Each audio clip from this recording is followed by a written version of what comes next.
اچھا جی، یہ استوا علی العرش کے حوالے سے سوال ہوا ہے، اس کے لیے میری آپ ویڈیو دیکھ لیں۔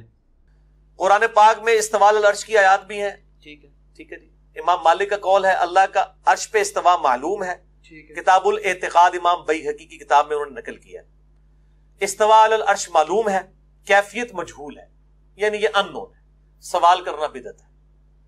یہ جو بال کی کھال اتارے ہیں، چاہے حنفی ہو سلفی ہو، میں ان کو دونوں کو غلط سمجھتا ہوں۔ ہمارا موقف یہ ہے استوا علی العرش کے حوالے سے کہ قرآن میں جتنی آیات ہیں جو استوا علی العرش کی طرف اشارہ کرتی ہیں، ان کے بارے میں بھی ہمارا یہی عقیدہ ہے کہ رحمان اپنے عرش پر ہے جیسا کہ اس کی شان کے لائق ہے، اور جتنی آیات سے معیت ثابت ہوتی ہے انسان کے ساتھ اللہ کی، ان کا معاملہ بھی یہ ہے کہ اللہ ہمارے ساتھ ہے جیسا کہ اس کی شان کے لائق ہے۔ اب اس کے آگے مزید گھسنا کہ علم کے ساتھ ہے، سمع کے ساتھ ہے، بصارت کے ساتھ ہے، اس تکلف میں پڑھنے کی ضرورت نہیں۔ یہ وہ تکلفات ہیں جن میں نہ نبی علیہ السلام پڑھے نہ صحابہ پڑھے۔ یہ علم الکلام کی فلسفیوں کی بحثیں ہیں جو بعد میں محدثین کے ہاں آئیں، اور اس کی وجہ سے پھر دو گروپ بن گئے ایکسٹریم، ایک طرف جہمیہ ہو گئے، ایک طرف مجسمہ ہو گئے۔ جہمیہ نے استوا علی العرش کا بھی تعویل کرنا شروع کر دی، انکار کرنا شروع کر دیا، اللہ کی جو صفات کی وہ باطل تعویلات شروع کر دیں، اور مجسمہ نے جو ہے وہ اس کو اس طرح پریزنٹ کرنا شروع کر دیا گویا کہ اللہ تعالیٰ بھی کوئی معاذ اللہ انسان کی طرح ہی ہے۔ تو یہ دو ایکسٹریمز ہیں، ان کی ماڈرن فارم اس وقت آپ کو اہل حدیث اور حنفی نظر آئیں گے، سب کو نہیں میں کہتا، لیکن جب آپس میں بحثیں کرتے ہیں وہ اسی طرح ہی کہتے ہوئے نظر آتے ہیں۔ اب حنفی دیکھ لیں، بڑی تعداد اس وقت بریلویوں کی ہے، لیکن اعلیٰ حضرت نے خود ترجمہ کیا ہے الرحمن علی العرش استوى، سورہ طٰہٰ کا، رحمان اپنے عرش پر مستوی ہوا، بریکٹ میں لکھا ہے جیسا کہ اس کی شان کے لائق ہے۔ یہی ہمارا عقیدہ ہے۔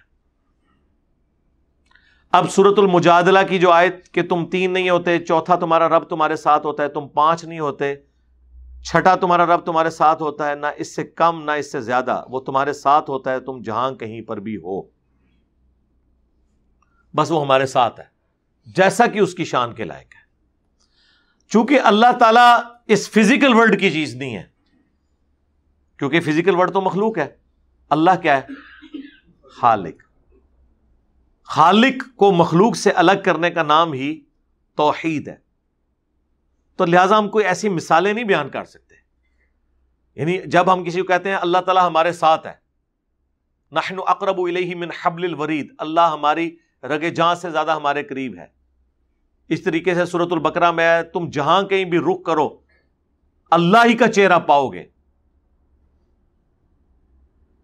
تو اس طرح کی ساری باتوں پہ جو کٹر قسم کے سلفی ہیں، اہل حدیث ہیں، وہ کہتے ہیں جی اچھا جی اب یہ یہاں تو کوڑا بھی پڑا ہوا ہے، یہاں تو نالی بھی ہے، آپ کہہ رہے ہو اللہ تعالیٰ ہمارے ساتھ ہے تو یہاں پہ بھی ہے۔ اندازہ کریں۔ اب اسی طریقے سے ان سے بھی اگر سوال کیا جائے کہ تم جو کہتے ہو عرش کے اوپر ہے، تو عرش کدھر ہے؟ وہ کہیں گے اوپر۔ ہم کہیں گے جو آپ یہ اوپر اشارہ کر رہے ہیں نا، یہ یہاں پہ تو اوپر ہے، لیکن امریکہ میں یہ نیچے ہے۔ ہاں یہاں پہ پاکستان ہے نا، یہاں سے جب ہم اوپر اشارہ کریں گے تو یہ ہو رہا ہے، اور امریکہ یہاں پہ ہے۔ یہاں پہ جو بندہ کھڑا ہوگا اس کا سار اس طرف ہے، وہ اوپر اشارہ کرے گا تو یہ ہے۔ چول کوئی مارے تو چول کا جواب پھر سائنٹیفک ریالٹی نہ دینا چاہیے نا، اور ادھر جو کھڑا ہے اس کا تو اوپر یہ ہے، اور جو ادھر کھڑا ہے اس کا اوپر یہ ہے، پھر اوپر ہر جگہ ہی ہو گیا نا۔ وہ کہیں گے جی اب اس چکر میں تو نہ ڈالے، تو تسی بھی تو اس چکر پہ ہو۔ اس لیے ہمارے والا موقف سب سے محتاط ہے۔ جی محدثین نے بحث کی ہے، سر محدثین جانے اور اللہ جانے۔ محدثین نے اگر اپنی رائے سے فلسفیانہ یا منطق پہ مبنی باتیں کی ہیں اور اس کی دلیل میں قرآن کی آیت اور صحابہ کا قول نہیں پیش کیا، صرف کورالریز بنائی ہیں، تو صرف انہیں کورالریز بنانے کا حق حاصل نہیں ہے، ہمیں بھی حاصل ہے، اور ہماری کورالری تو ان سے بہتر ہے کہ ہم اس بحث میں نہیں پڑھتے، کیونکہ ہمیں قرآن نے کیا فرمایا؟ لیس کمثلہ شیء وہو السمیع البصیر، اللہ کی مثل کوئی شے ہی نہیں۔ جب کوئی شے اس کی مثل ہی نہیں ہے تو میں کیسے اس کی مثالیں بیان کروں؟ مجھے کیا مجھے قیامت والے دن اللہ تعالیٰ یہ پوچھے گا کہ تو نے اس طرح کی ڈیٹیلز کیوں نہیں مانی؟ تو میں جواب دے سکتا ہوں کہ قرآن اور صحیح حدیث میں تو نہیں تھی. اور جو ان ڈیٹیلز میں پڑھے اور انہوں نے ہر حد پھلانگی، وہ کیا جواب دیں گے؟ یہی میں بریلویوں کو کہتا ہوں کہ مجھے اگر سپوز تمہارے نزدیک یا شیخ عبد القادر جیلانی کہنا جائز ہے، کیا اللہ تعالیٰ قیامت کے دن مجھے یہ گلہ کہہ سکتا ہے کہ تو نے یا عبد القادر جیلانی مدد کیوں نہیں کہا، صرف یا اللہ مدد کیوں کہا؟ اس میں تو کوئی گلہ بنتا ہی نہیں ہے اگر وہ جائز نکل آیا بقول ان کے. لیکن اگر یہ شرک ہے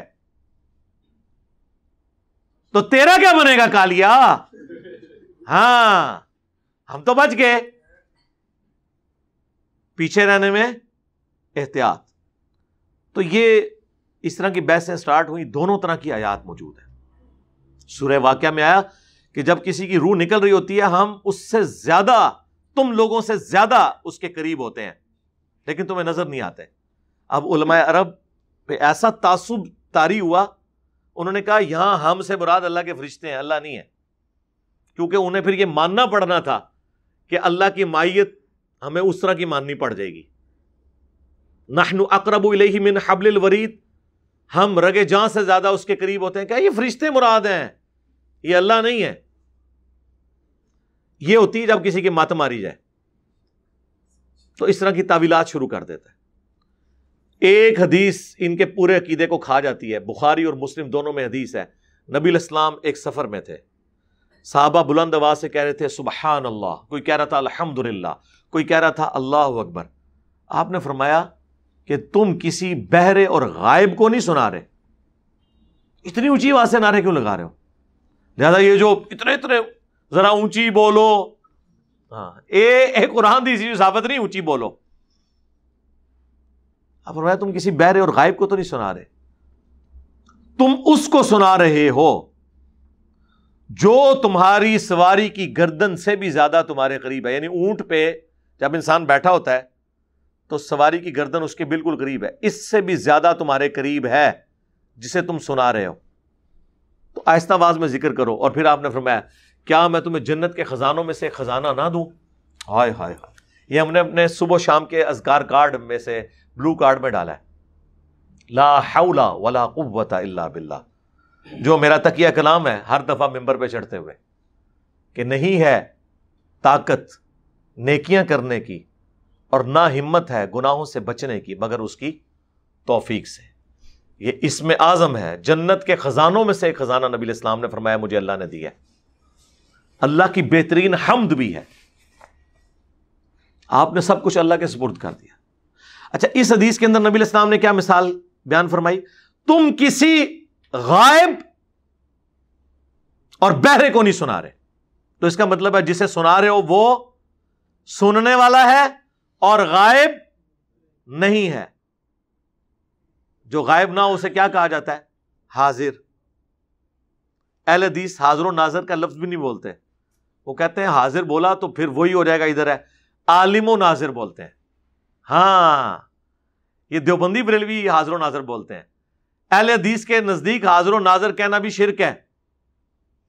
اسماء و صفات کا مسئلہ ہے کیونکہ وہ گھیر الٹا لگ گیا ہوا ہے نا. تو ہم یہ پوچھتے ہیں کہ یہ جو حدیث بخاری مسلم میں تھی، اور مسلم میں ذرا تفصیل کے ساتھ، اس میں تو پھر حضور نے مثال بھی بیان فرما دی کہ وہ تمہاری سواری کی گردن سے بھی زیادہ تمہارے قریب ہے. بڑا اچھا موقع تھا. حضور فرماتے سمع، بصارت، علم، قدرت، لیکن خود نہیں ہے. یہ نہیں آپ نے فرمایا. تو بہتر ہے کہ آپ وہی عقیدہ رکھیں جو ہے. اللہ کا شکر ہے پاکستان میں بہت بڑے عالم دین جن کا میں نے ذکر کئی دفعہ اپنی ویڈیوز میں کیا، جماعت الدعوہ کے امیر حافظ محمد سعید صاحب حافظہ اللہ تعالی، انہوں نے ایک کتاب لکھی ہے عقیدہ و منہج، دارالاندلس نے وہ شائع کی ہے. اس میں انہوں نے اسی ایشو کو، استواء العرش کو ڈسکس کیا، اور اس میں انہوں نے لکھا ہے کہ ہم اس تکلف میں نہیں پڑتے کہ اللہ کی مائیت ہمارے ساتھ کس طرح کی ہے، جیسا کہ اس کی شان کے لائق ہے.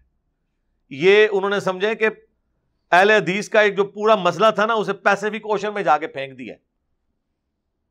جس کی گہرائی 10 کلومیٹر ہے، بحر الکاہل. اور یہ صرف وہ نہیں ہے، العثیمین جو مفتی اعظم تھے سعودیہ کے، انہوں نے بھی سیم الفاظ اپنے فتاویٰ کے اندر لکھے ہیں. ان کی بھی کتاب ہے عقیدہ اہل سنت، اس کے اندر.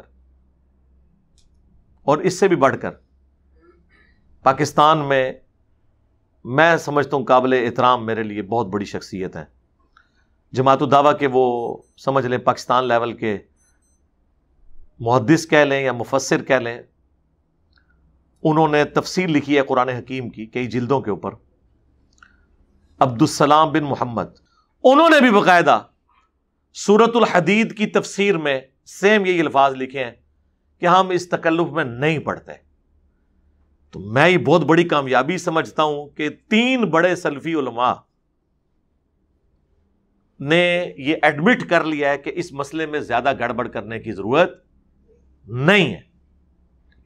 ہمیں پتہ ہے کہ اس حوالے سے کلام موجود ہے. امام ترمذی نے بھی اس طرح کی باتوں کے اوپر کلام لکھا. وہ جامع ترمذی کے حوالے سے میں نے کئی دفعہ ویڈیوز میں دکھایا بھی ہے کہ وہ اسے علم قدرت ان چیزوں کے ساتھ کرتے ہیں. ٹھیک ہے، وہ اپنا عقیدہ رکھیں، ہم ان کے اوپر کوئی فتویٰ نہیں لگاتے. لیکن ہمیں دکھ اس وقت ہوتا ہے جب آپ لوگ ہم پہ فتویٰ لگاتے ہیں اور ہمیں مجبور کرتے ہیں کہ آپ یہ بھی کہیں. آپ کو اپنا عقیدہ مبارک، ہم تو ایک سٹیپ پیچھے ہیں نا، بڑے تن ہوئے. ہم آپ کو تو کسی عقیدے کا پابند نہیں کر رہے، آپ کو صرف سمجھا رہے ہیں یہ ہمارا رائٹ ہے. اور اس طرح کے جو عقیدے ہوتے ہیں نا میرے بھائی، جو امت میں عباسی دور کے اندر فلسفوں سے متعلق کتابیں جب عربی میں ٹرانسلیٹ ہوئی ہیں اور فلسفیانہ بحثیں شروع ہوئی مسلمانوں میں، اس وقت علم الکلام کی وجہ سے یہ چیزیں امت میں آئیں. اب یہ خلق قرآن کا بھی جو مسئلہ ہے احمد بن حنبل والا، آپ کو صحابہ سے تو کہیں نہیں ملے گا کہ قرآن مخلوق ہے یا صفت ہے. یہ ساری بحثیں ملتی نہیں ہیں. بالکل سمپل ایشو تھا کہ قرآن ظاہر اللہ کی صفت ہے اور اللہ کی صفت جو ہے وہ غیر مخلوق ہی ہوگی. لیکن اب فلسفیانہ بحثیں جب شروع ہوئیں، معتزلہ کا گروہ آیا، پھر محدثین کو سامنے آنا پڑا اور باقاعدہ ایک بحثیں، اللہ کا شکر ہے وہ بحثیں ختم ہو چکی ہیں. اس طرح کی جو باریکیاں ہیں یہ اس زمانے میں تھی جب ہم دنیا میں حکمران تھے، پھر کرنے کو کام کوئی نہیں تھا، تو ہم پھر یہ اس طرح کھیلا کرتے تھے. جس طرح آج امریکہ نے حکمرانی حاصل کرنے کے بعد آپ کو پتا ہے ان کا بجٹ کس پہ لگ رہا ہے؟ ناسا کے اوپر. بجٹ کس کے اوپر لگ رہا ہے جی؟ کروکوڈائل کی تحقیق کے اوپر، ایلیفنٹ کے اوپر، ان کاموں میں، نیشنل جغرافی پہ، ڈسکوری پہ. بندہ کہتا ہے یار ہمارے ملکوں کے بجٹ سے زیادہ بجٹ ہے ان کے ٹی وی چینلز کے. اس لیے کہ وہ دنیا کو فتح کر چکے ہیں، اب انہوں نے یہی کام کرنے ہیں. اس زمانے میں ہم بھی دنیا کو فتح کر چکے تھے تو ہم پھر یہ اس قسم کی بحثیں کرتے تھے. کبھی اسماء و صفات کی بحثیں نکال لی، کبھی اور مناظرے نکال لیے. اور اس زمانے میں سائنس میں بھی کام ہوا ہے. عباسی دور کے اندر کیمسٹری میں، فزکس میں، میتھمیٹکس میں، یعنی یہ تو گھوڑے بھی مانتے ہیں کہ بنیادیں مسلمانوں نے فراہم کی ہیں. تو اس کا مطلب ہے کہ پیٹ میں روٹی ہو تو تب ہی دماغ میں تحقیق آتی ہے، یا پھر مولا علی والا زہد ہونا چاہیے، ادروائز کوئی چیز سوجتی نہیں ہے. اس لیے لوگ کہتے ہیں کہ یار یہ ہمارے مدرسہ سسٹم سے کیوں نہیں آؤٹ پٹ اس طرح کی نکل رہی. اس کی وجہ یہ ہے کہ بےچارے مانگ تانگ کے کھاتے ہیں. بعد میں بھی یہ چاند ایک مولوی ہیں جو آپ کو امیر نظر آتے ہیں، عام لوگ تو بےچارے، عام امام مسجد تو 15-20 ہزار روپیہ نوکری کر رہا ہے. وہ ایک سلام مسجد میں پھیرتا ہے، دوسرا جوتیوں والی جگہ پہ، اور سنت اذکار جا کے اس ٹیوشن والے گھر میں کرتا ہے جہاں پہ وہ جا کے قرآن کی ٹیوشن پڑھاتا ہے. اس کے بغیر اس کا گزارا نہیں ہو سکتا. یہ میں ٹونٹ نہیں کر رہا، یہ میں درد سے بیان کر رہا ہوں. یہ گورنمنٹ کی ذمہ داری ہے کہ ائمہ مساجد کی ایٹ لیسٹ آج کے دور میں 50,000 سیلری ہونی چاہیے. سعودیہ دے رہے ہیں نا، پھر انشاءاللہ تعالیٰ یہ بات بھی صحیح کر سکیں گے. جب یہ محتاج ہوتے ہیں ان چودھریوں کے، ان حکمرانوں کے، ان پولیٹیشنز کے جو مسجد کمیٹیوں میں صدر بنے ہوئے ہیں، کلف والے سوٹ پہن کے سال کے بعد وہ میٹنگ میں آتے ہیں، پورا سال کبھی نماز بھی نہیں انہوں نے پڑھی، تو یہ کب ایسی کوئی بات کر سکتے ہیں جو ان کے خلاف ہو؟ اور گاؤں میں آپ چلے جائیں، وہاں تو سال کے دانے بھی چودھری ڈلوا کے دیتے ہیں ان کو. تو یہ کیسے کوئی ایسی بات کر سکتے ہیں جو ان کے نظریات سے ٹکراتی ہو؟ ان کو ان چیزوں سے آزاد کرنا ہوگا. تو بات کہاں سے کہاں نکل گئی؟ بات عقیدے کی ہو رہی تھی. تو عقیدے کے معاملے میں ہر معاملے میں آپ ایک سٹیپ پیچھے آ جائیں تو بہتری ہوتی ہے. اگر کوئی استعانت میں نہیں مان رہا اسے کو یار ٹھیک ہے، تم سمجھتے ہو نا یا علی مدد جائز ہے یا شیخ عبد القادر جیلانی مدد جائز ہے، تم یہ نہ کہو نا، اللہ تعالیٰ اس پہ تمہیں ڈانٹے گا نہیں، تم ایک سٹیپ پیچھے رہو. کم از کم تم اس حال میں تو نا اللہ کے حضور پیش ہو کہ تمہارے پاس اس وقت انڈو کرنے کے لیے کوئی چیز نہ ہو. ایک سولوشن اینڈ پہ نہ آنا چاہیے.